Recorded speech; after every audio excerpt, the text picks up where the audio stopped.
Bonjour et bienvenue à tous pour ce 15e jour de préparation avec Carlo. Embrasser l'héritage donc de Carlo Acutis.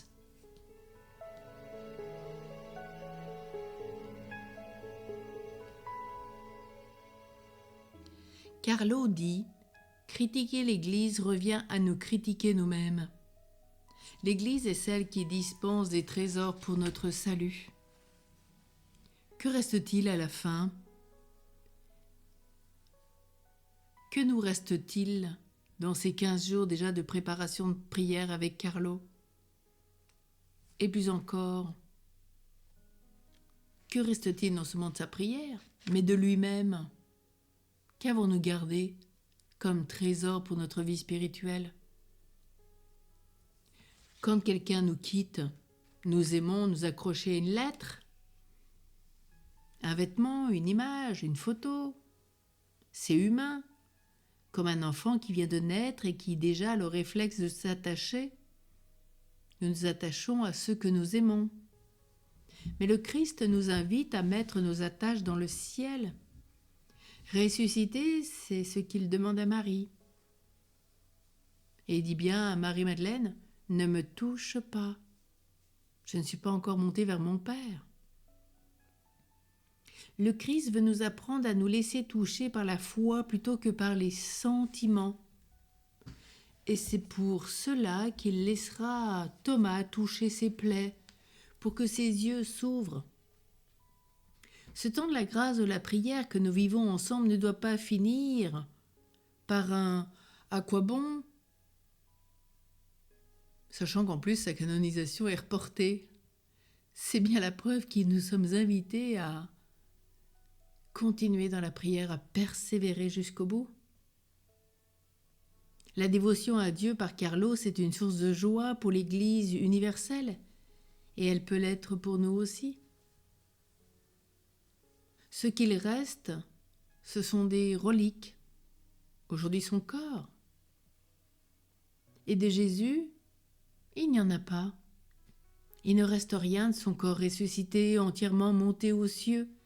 Et pourtant l'Église a transmis le culte des saintes reliques, de la Sainte Couronne, pour laquelle la Sainte Chapelle fut construite comme un écrin aux nombreux clous de la croix, aux morceaux de la crèche, ou de la Sainte Table, conservée aussi à Saint-Jean-de-Latran. L'Église a même un jour prévu pour la fête de toutes ces reliques, le 5 novembre de chaque année, une grâce spéciale. Ces saintes reliques peuvent être touchées, embrassées, vénérées. Avec Jésus, il n'y a que Marie dont nous n'avons que de reliques de seconde classe, des morceaux de son voile, au Saint-Cordon de Valenciennes, car Marie est aussi montée au ciel, corps et âme. Mais pour tous les autres saints, et c'est même requis dans le procès de canonisation, il nous est donné de conserver leurs reliques. Ce n'est pas sans émotion que le corps de Carlo, près de 15 années après sa mort, a été exhumé. Et ce corps, malade et brutalement anéanti, se retrouve intact, comme par miracle, des années plus tard. La translation des reliques du cimetière vers la vieille ville a été l'occasion d'une démonstration de piété populaire toute italienne, avec les capucins, les confréries revêtus de chapes de toutes les couleurs. Cet événement était si important que pour certains, comme pour saint Thomas d'Aquin en janvier, cette translation devient le jour que l'Église universelle choisit pour célébrer leur mémoire liturgique. Et nous verrons quand le nouveau Saint-Père nous donnera son jour de fête. Pour l'instant, nous ne le savons pas puisque c'est proclamé lors de la canonisation.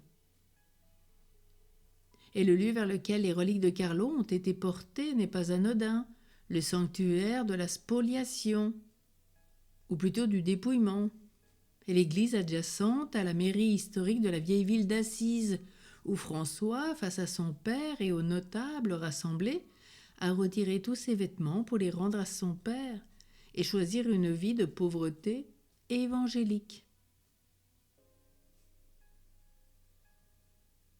Saint François s'est retrouvé nu comme le Christ sur la croix, prêt à embrasser sa propre vocation, car libres de toute attache mondaine.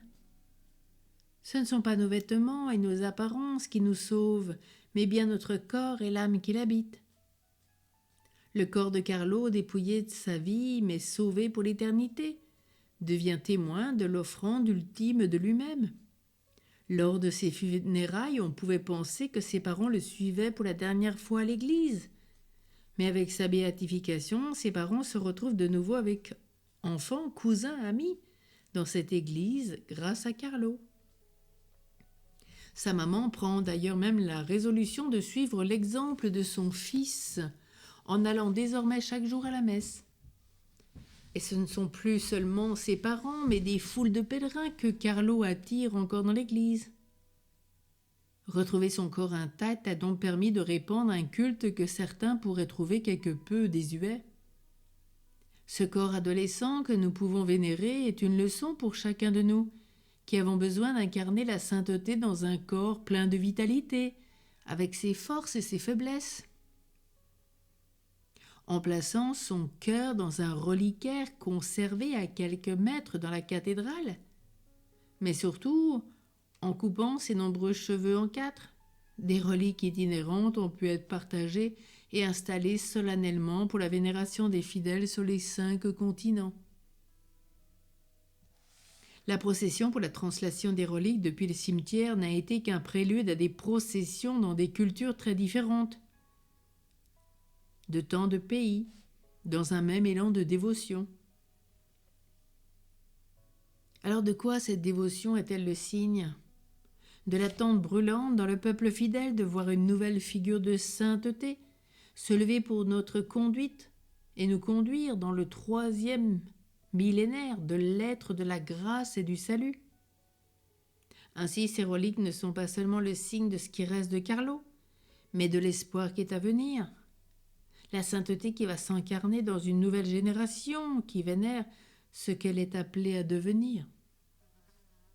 En embrassant ces reliques, que l'on puisse ainsi embrasser tout son héritage. Cette dévotion aux reliques n'est pas forcément du goût de tous.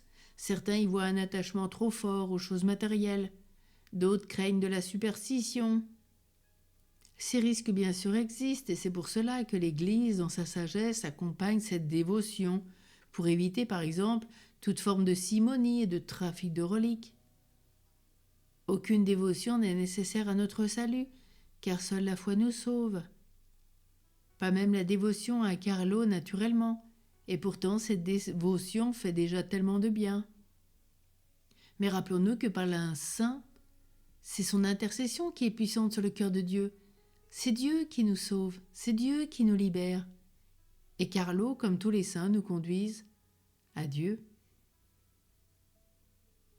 Alors aujourd'hui, pourquoi se laisser dominer par le scepticisme, l'amertume ? Pourquoi ne pas plutôt essayer d'apprendre de cette dévotion populaire ?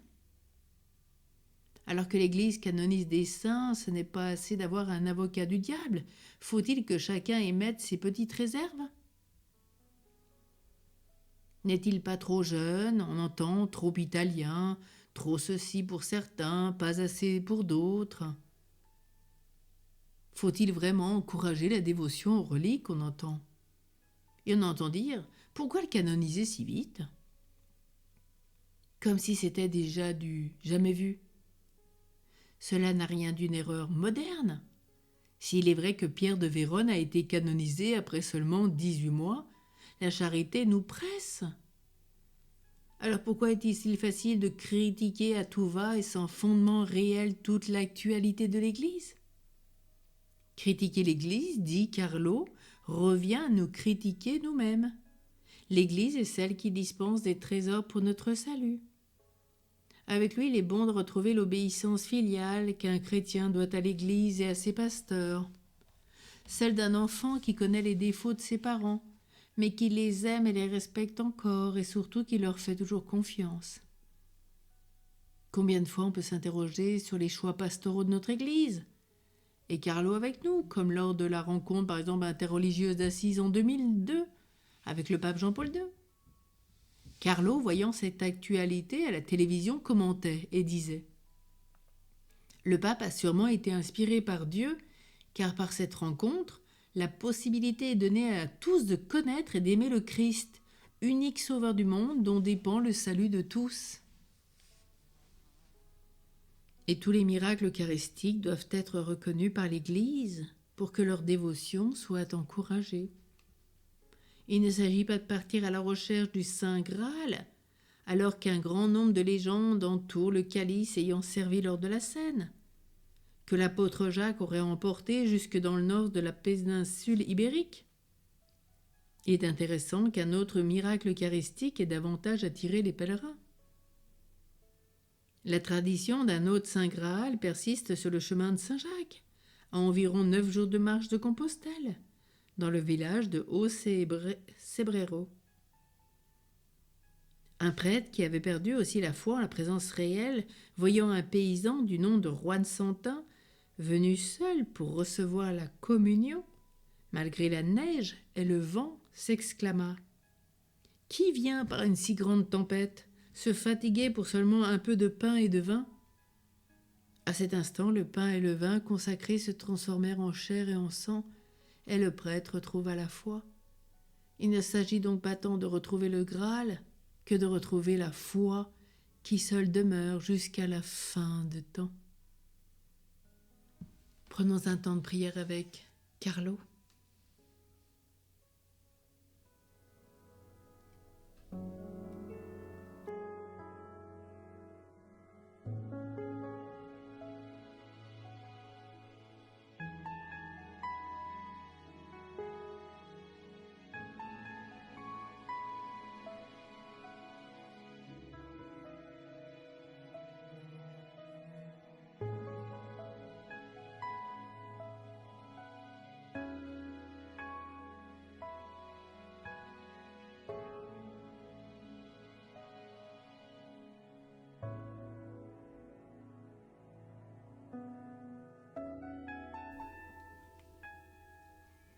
Ensemble, prions avec Carlo.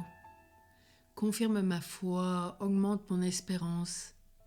Vivifie ma charité à l'exemple de Carlo qui, en grandissant, imprégné de ses vertus, vit désormais auprès de toi.